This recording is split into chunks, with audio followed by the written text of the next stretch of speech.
Topic का नाम है important chemical properties of metals. Metals की हमने चंद केमिकल प्रॉपर्टीज को डिस्कस करना है जो सिलेबस के मुताबिक हैं, जो सिलेबस में दी गई हैं, उन प्रॉपर्टीज को हम डिस्कस करेंगे। केमिकल प्रॉपर्टीज होती क्या हैं, ये किस चीज़ पे डिपेंड करती हैं और हर एलिमेंट्स की जो केमिकल प्रॉपर्टीज हैं वो किस तरह डिफरेंट हो जाती हैं। तो जो केमिकल प्रॉपर्टीज हैं वो वैलेंस शेल इलेक्ट्रॉन्स पे डिपेंड करती हैं। वैलेंस शेल इलेक्ट्रॉन्स पे डिपेंड करती हैं कि वैलेंस शेल में जितने इलेक्ट्रॉन्स होते हैं वो डिसाइड करते हैं कि उस एलिमेंट की केमिकल प्रॉपर्टीज क्या होंगी। इसके साथ साथ एक और फैक्टर है जिसको हम कहते हैं कि फोर्स ऑफ अट्रैक्शन है न्यूक्लियस और वैलेंस शेल इलेक्ट्रॉन्स के बीच में। फोर्स ऑफ अट्रैक्शन न्यूक्लियस और वैलेंस शेल इलेक्ट्रॉन्स के बीच में।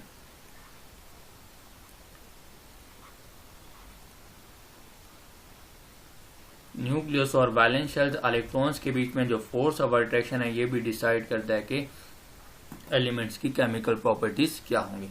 अब दो फैक्टर्स हमने देख लिए कि एक वैलेंस शेल इलेक्ट्रॉन और दूसरा है फोर्स ऑफ अट्रैक्शन जो न्यूक्लियस और उसी एटम के वैलेंस शेल इलेक्ट्रॉन्स के बीच में पाया जाता है। अब जब हम रिएक्टिविटी की बात करेंगे, रिएक्टिविटी में केमिकल प्रॉपर्टीज में या रिएक्शन में हमेशा वैलेंस शेल इलेक्ट्रॉन के हिस्सा लेते हैं, इनर शेल के इलेक्ट्रॉन्स कभी भी हिस्सा नहीं लेते हैं, क्योंकि इनर शेल जितने भी होते हैं वो स्टेबल होते हैं, वो कम्प्लीटली फिल होते हैं, और valence shell electrons completely fill नहीं होता, वो इनकम्प्लीट होता है। तो उसको फिल होने के लिए या तो इलेक्ट्रॉन की ज़रूरत होती है, और अगर वो कम्प्लीटली फिल नहीं होता तो वो इलेक्ट्रॉन लॉस करने को तरजीह देते हैं और वो पूरे का पूरा शेल मुकम्मल खाली कर देते हैं, लॉस कर देते हैं। तो यहाँ पे जो हम सिर्फ प्रॉपर्टी डिस्कस करेंगे वो हमारा मेन फोकस है मेटल्स के ऊपर।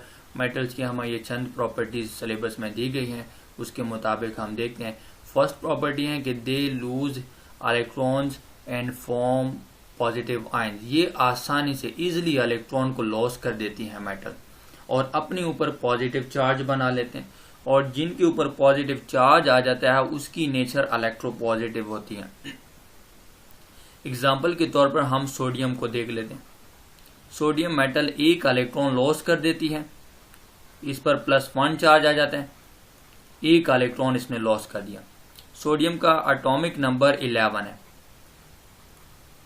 ये इसका एटॉमिक नंबर 11 है। इसका मतलब यह कि इसके पास जो टोटल इलेक्ट्रॉन है वो भी 11 है, और जो टोटल प्रोटॉन है वो भी 11 है, जो कि न्यूक्लियस में पाया जाता है। इलेक्ट्रॉन पर नेगेटिव चार्ज होता है और प्रोटॉन पर पॉजिटिव चार्ज होता है। जब इसने एक इलेक्ट्रॉन लॉस कर दिया तो पीछे कितने इलेक्ट्रॉन रह गए? 10 इलेक्ट्रॉन रह गए, और प्रोटॉन 11 के 11 ही है, प्रोटॉन 11 है, और एक इलेक्ट्रॉन इसने लॉस कर दिया। अब यहाँ पे देखते हैं कि जो न्यूट्रल एटम है, जो एटम है उसमें पॉजिटिव और नेगेटिव चार्जेस दोनों बराबर होती हैं, ये एक दूसरे को बैलेंस कर देते हैं, तो एटम के ऊपर ओवरऑल चार्ज 0 होता है। लेकिन यहाँ पे हम देखते हैं कि पॉजिटिव चार्ज डोमिनेंट है, नेगेटिव चार्ज के मुकाबले में 10 नेगेटिव चार्जेस 10 पॉजिटिव चार्जेस के साथ बैलेंस हो जाती हैं, और एक पॉजिटिव चार्ज बढ़ जाता है, इसलिए सोडियम पर चार्ज आएगा +1। सोडियम के पहले शेल में 2 इलेक्ट्रॉन आते हैं, दूसरे शेल में 8 इलेक्ट्रॉन, और तीसरे शेल में 1 इलेक्ट्रॉन। इसको टोटल 8 इलेक्ट्रॉन पूरे करने के लिए वैलेंस शेल में 7 इलेक्ट्रॉन्स गेन करने होंगे, और पूरे पीरियोडिक टेबल में कोई भी एलिमेंट इसको 7 इलेक्ट्रॉन नहीं दे सकता। तो 7 इलेक्ट्रॉन्स गेन करने के इंतजार में सोडियम का बैठे रहना ये इसकी बेवकूफ़ी होगी। तो 7 इलेक्ट्रॉन गेन करने की बजाय ये अक्लमंदी शो करेगा और ये एक ही इलेक्ट्रॉन को लॉस कर देता है। जब ये इलेक्ट्रॉन को लॉस कर देता है इस इलेक्ट्रॉन्स को, तो अब ये वाला जो सेकंड शेल है ये इसका वैलेंस शेल बन जाता है, ये वाला वैलेंस शेल बन जाता है। अब जो सोडियम पॉजिटिव में आ गया, अब इसके वैलेंस शेल में जो सेकंड शेल था, अब जो कि वैलेंस शेल बना वो 8 कंप्लीट हुआ, और इस तरह ये स्टेबल हो जाता है। इस तरह स्टेबल हो जाता है। क्यों स्टेबल हुआ? क्योंकि इसका ऑक्टेट कंप्लीट हो गया। तो मेटल्स के जितने भी जो मेटल्स हैं उनके वैलेंस शेल में 3 या लेस देन 3 इलेक्ट्रॉन्स पाए जाते हैं। मेटल्स के वैलेंस शेल में 3 इलेक्ट्रॉन्स होते हैं या लेस देन 3 इलेक्ट्रॉन्स होते हैं। तो इसलिए 8 पूरे करने के लिए इनको गेन ज्यादा करने पड़ते हैं और 8 पूरे करने के लिए लॉस कम करने पड़ते हैं। तो लॉस करने को ये तरजीह देते हैं और गेन करने को तरजीह नहीं देते, क्योंकि ये आसानी से इलेक्ट्रॉन लॉस कर देते हैं और गेन करना इनके लिए मुश्किल होता है लेस देन 3 इलेक्ट्रॉन। इसलिए जितने भी मेटल्स हैं वो इलेक्ट्रॉन लॉस करके अपना ऑक्टेट कंप्लीट कर लेते हैं और स्टेबिलिटी हासिल कर लेते हैं। इस तरह ये स्टेबल हो जाते हैं। तभी हम कहते हैं कि ये पॉजिटिव आयंस बनाते हैं, अपने ऊपर ये पॉजिटिव चार्ज पसंद करते हैं। तो ये पॉजिटिव आयंस बना लिया, इसको हम कैटायंस कहेंगे। जो इलेक्ट्रॉन लॉस कर देता है उसको हम कैटायंस कहते हैं और मेटल्स की इस नेचर को हम इलेक्ट्रो पॉजिटिव नेचर भी कहते हैं, यानी ये इलेक्ट्रो पॉजिटिव होते हैं। ठीक है। उसके बाद नेक्स्ट प्रॉपर्टी है वो है कि सेकंड प्रॉपर्टी में हम देखते हैं they readily react with oxygen. Readily का मतलब आसानी से, तेजी के साथ ये ऑक्सीजन के साथ रिएक्ट कर लेते हैं और जो ऑक्साइड बनाते हैं उसकी नेचर बेसिक होती है। बेसिक का मतलब पानी में हल करने पर, पानी में डिजोल्व होने पर ये पानी का pH 7 से बढ़ा देते हैं और पानी में बेस प्रोड्यूस कर लेते हैं, हाइड्रोक्सल आयन इंक्रीज कर देते हैं। एग्जाम्पल के तौर पर अगर हम देख लेते हैं, जिस तरह सोडियम है, ये ऑक्सीजन मॉलिक्यूल के साथ रिएक्ट कर लेता है और ये प्रोडक्ट बना लेता है Na2O और हमें इसको बैलेंस करने के लिए यहाँ पे हाफ लगाना पड़ेगा। ठीक है, यानी ये बैलेंस हुआ 2 के साथ क्या हो जाएगा, कट जाएगा। अगर और फिर सोडियम को बैलेंस करने के लिए यहाँ पे हम 2 लगा देंगे। फिर भी अगर हमें ये सारे का सारा रिएक्शन अब बैलेंस हो गया, लेकिन फिर भी अगर हाफ से हमें प्रॉब्लम है तो पूरे रिएक्शन को हम 2 से मल्टीप्लाई कर देंगे। 2Na और प्लस 2 आ जाएगा, ये हाफ Na आ जाएगा और इसके साथ भी हम 2 मल्टीप्लाई कर देंगे। अब यहाँ पे देखते हैं, सॉरी यहाँ पे ऑक्सीजन है, यहाँ पे ऑक्सीजन O2 है, ये 2 के साथ क्या हो जाएगा, कट जाएगा। और यहाँ पे टोटल कितने सोडियम आ गए, 4 सोडियम हो गए और प्लस 1 ऑक्सीजन का मॉलिक्यूल आया और यहाँ पे 2Na2 है। अब दोनों तरफ रिएक्टेंट्स और प्रोडक्ट में हमें जो सोडियम भी है वो भी बैलेंस हो रहे हैं। प्रोडक्ट में भी रिएक्टेंट में 4 सोडियम है तो प्रोडक्ट में भी 4 सोडियम है। रिएक्टेंट में 1 ऑक्सीजन मॉलिक्यूल और 2 ऑक्सीजन एटम है, इसी तरह प्रोडक्ट में भी 2 ऑक्सीजन एटम है। इस तरह रिएक्शन बैलेंस हुआ। लेकिन अब हम ये देखते हैं कि ये जो मेटल के ऑक्साइड बने, जो सोडियम का ऑक्साइड बन गया Na2O, जो सोडियम ऑक्साइड है, जब हम इसको पानी में डिसॉल्व करते हैं तो ये पानी का pH 7 से इंक्रीज कर देता है।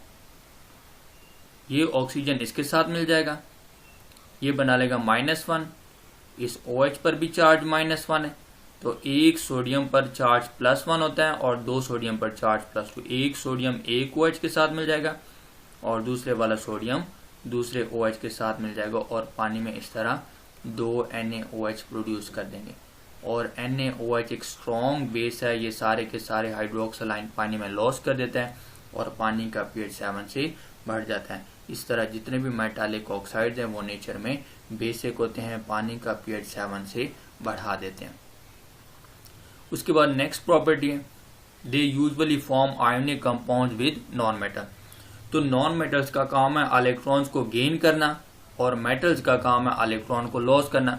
तो इलेक्ट्रॉन के लॉस और गेन होने से जो बॉन्ड बनता है हम उसको कहते हैं आयोनिक बॉन्ड। जिस तरह हम यहाँ पे एग्जांपल देख लेते हैं, NaCl है,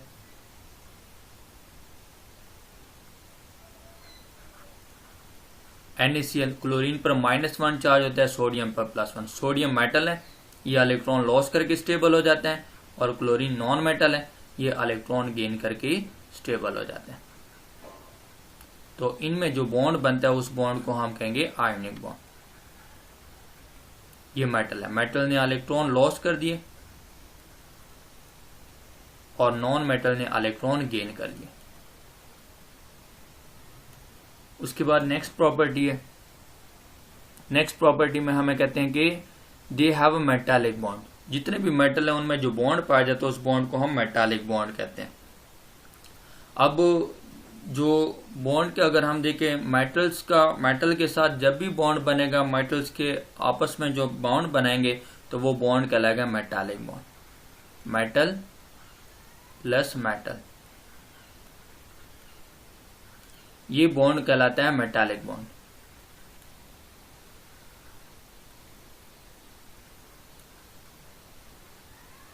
और नॉन मेटल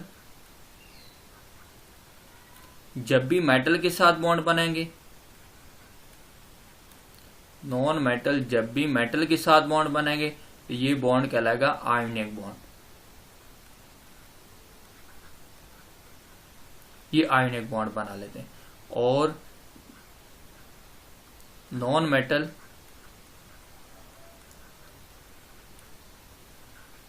जब नॉन मेटल के साथ बॉन्ड बनाएगा, रिएक्ट करेंगे, तो इनमें जो बॉन्ड डेवलप होगा, जो बॉन्ड प्रोड्यूस होगा, उस बॉन्ड को हम कोवेलेंट बॉन्ड कहते हैं। ये इलेक्ट्रॉन की शेयरिंग की वजह से होता है, इसलिए इस बॉन्ड को हम कोवेलेंट बॉन्ड कहते हैं। तो मेटल और मेटल के बीच में जब भी बॉन्ड बनेगा वो मेटालिक बॉन्ड होता है। नॉन मेटल और मेटल्स के बीच में जो बॉन्ड बनेगा वो आयनिक बॉन्ड, और non metal plus non metal के बीच में बॉन्ड बनेगा वो कोवेलेंट बॉन्ड कहलाएगा। बाकी इंशाल्लाह हम नेक्स्ट टाइम पढ़ लेंगे। अपना ख्याल रखिएगा।